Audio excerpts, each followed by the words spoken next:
پیغمبر حضرت محمد مصطفیٰ صلی اللہ تعالی علیہ وسلم پر یہ بات منکشف تھی، عیاں تھی، کھلی ہوئی تھی کہ تعلیم سے ہی انقلاب آ سکتا ہے۔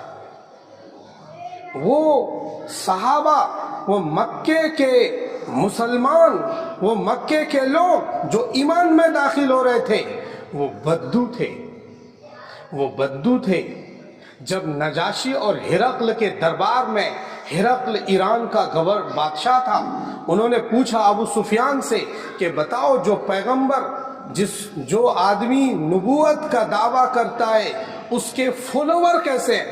اس کے فالوور کی کنڈیشن بتاؤ۔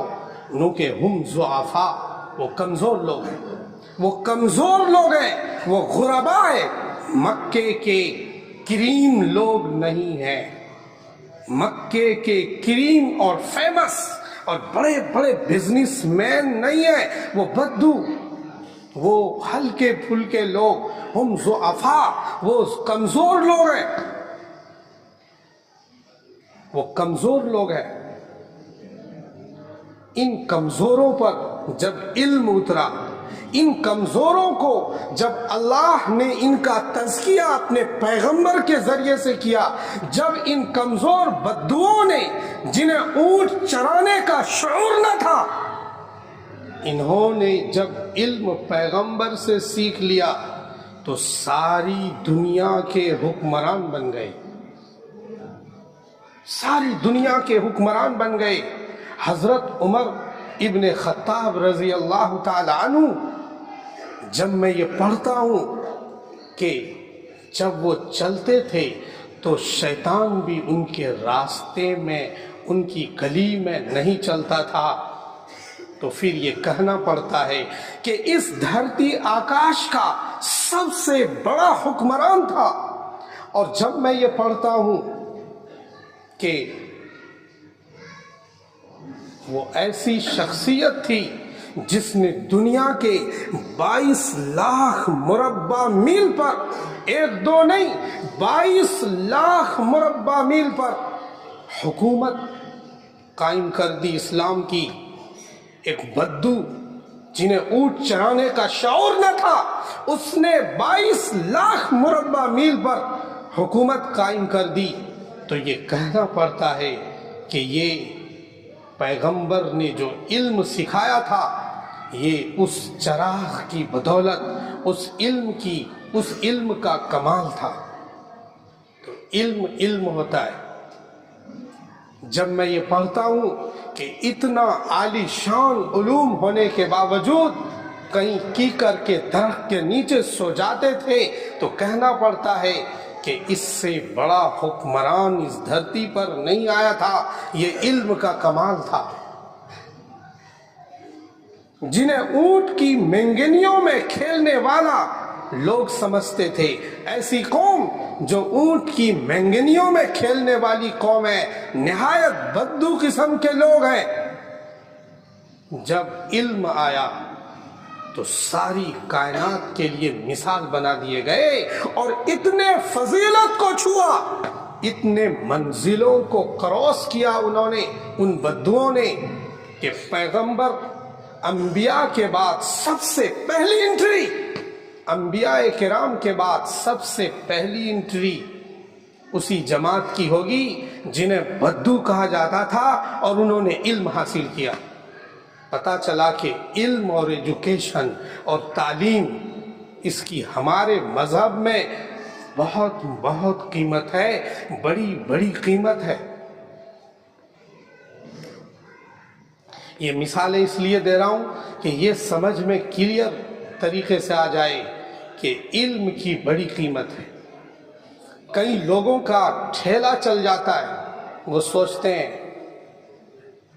کہ ہمیں کیا ضرورت ہے پڑھ کے، علم کی کیا ضرورت ہے، اس انجینئر سے تو بہتر میں ٹھیلے والا، بریانی والا ہوں، دن بھر میں 10 دیگیں بیچ کر دن بھر میں 5,000 روپے بنا لیتا ہوں اور مہینے کے 1.5 لاکھ روپے کماتا ہوں۔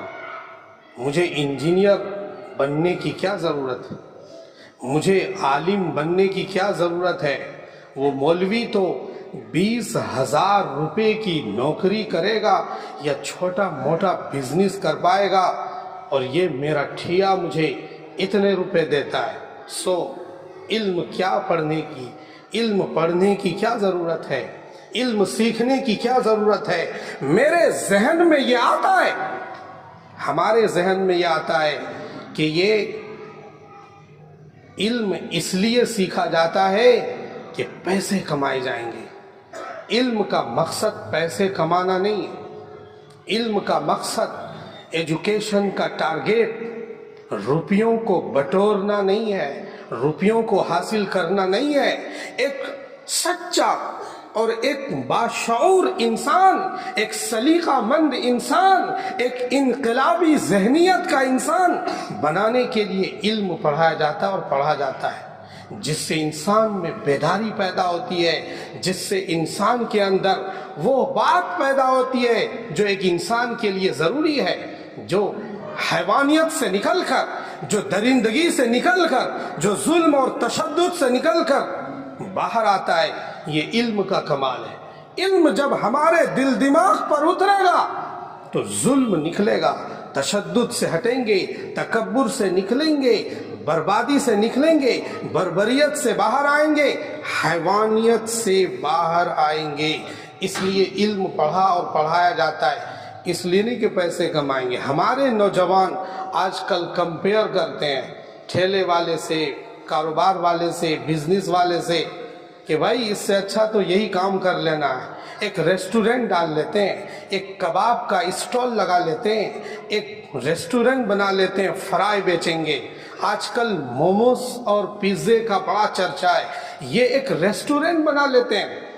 پڑھنے کی کیا ضرورت ہے؟ ابو سے کہتے ہیں ابو جی پڑھ کے بھی کیا کرنا ہے ہمیں، نوکری تو مل نہیں رہی ہے۔ ایسا کرتے ہیں کہ اسٹال، ایک ریسٹورنٹ بنا دیجئے۔ بیٹا کس چیز کا؟ کہ آج کل دنیا پیزا کی دیوانی ہو گئی ہے، چاہتا ہوں کہ ایک برانڈیڈ پیزا کی دکان کھول لوں۔ یہ باپ کو بھی سمجھ میں آ جاتا ہے، اور 2-3 لاکھ روپے دے کر ایک تو پڑھائی سے گیا اور بزنس سے بھی گیا۔ کتنے پیزے کی دکان روز کھلتی ہے اور روز بند ہوتی ہے۔ نہ پڑھائی کا رہا، نہ دکان کا رہا، نہ بزنس کا رہا۔ اس لیے اول ٹارگیٹ، فرسٹ ٹارگیٹ ہمارے جوانوں کا، جو 20 سال کا ہو چکا ہے، جو 22 سال کا ہو چکا ہے، جو 25 سال کا ہو چکا ہے، پہلا ٹارگیٹ ایجوکیشن میں کمال پیدا کرنا، علم و ہنر میں کمال پیدا کرنا، پڑھائی اچھی کر کے آنا، اچھی تعلیم حاصل کرنا، یہ ضروری ہے۔